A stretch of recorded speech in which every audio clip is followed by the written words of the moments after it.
Ferdinand Marcos Sr., ang bisyonaryong presidente, pero bakit naging diktador? Tara, pag-usapan natin yan. Welcome sa episode 3 ng ating politika serye. At ngayon, pag-uusapan natin ang mga leadership style ng mga naging presidente ng Pilipinas. Bago ang lahat, intro muna tayo. I want a bloodbath talaga. Yan ay aking papalagan. Baka susunod ka sa dinaanan ng tatay mo.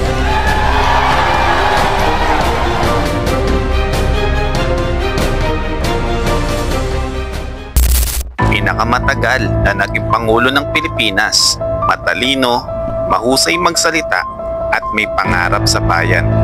Pero bakit siya tinawag na diktador ng iilan?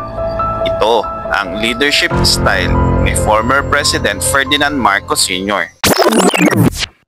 Nahalal siya noong 1965. Kilala bilang bar top-notcher, mahusay sa talumpati at may matinding ambisyon. Pinangarap niya gawing great again ang Pilipinas. Ngunit habang lumalala ang kaguluhan sa bansa noon sa pamamagitan ng mga komunistang grupo, ipinatupad niya ang martial law noong 1972. Strategic at nakalkula si President Marcos Sr. Gusto niya centralize ang lahat: gobyerno, media, negosyo. Disiplina ang kanyang panawagan. Nagpatayo siya ng mga proyektong pang-infrastruktura tulad ng Bataan Nuclear Power Plant, San Juanico Bridge, Cultural Center of the Philippines at marami pang iba. Sa ilalim ng martial law, naging mabilis ang mga proyekto dahil walang hadlang mula sa oposisyon. Pero ang kapalit, kalayaan ng mga mamamayang Pilipino. Para sa iilan, siya ang arkitek ng modernong Pilipinas. Para sa iba, siya ang mukha ng diktatura. May resulta, pero may kabayaran. Siya ay may tapang at plano, pero sa sobrang kontrol, nawalan ng boses ang taong bayan. Isang estilo ng liderato na matapang, pero hindi makatao ayon sa kanyang kritiko. Kailangan ba natin ng disiplina o malasakit din?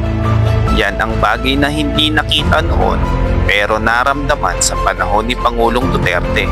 Si former President Marcos Sr. ay leader na may pangarap.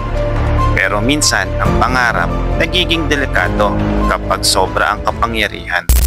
Ikaw, sa tingin mo, visionary ba siya o isang diktador? I-comment mo sa baba ang iyong opinion. Ako si GATV. At ito ang aking channel. At kung nagustuhan mo ang ganitong topic, huwag kalimutan i-like, i-share ang video na ito at mag-subscribe ka na para sa susunod nating video, updated ka. See you sa next video!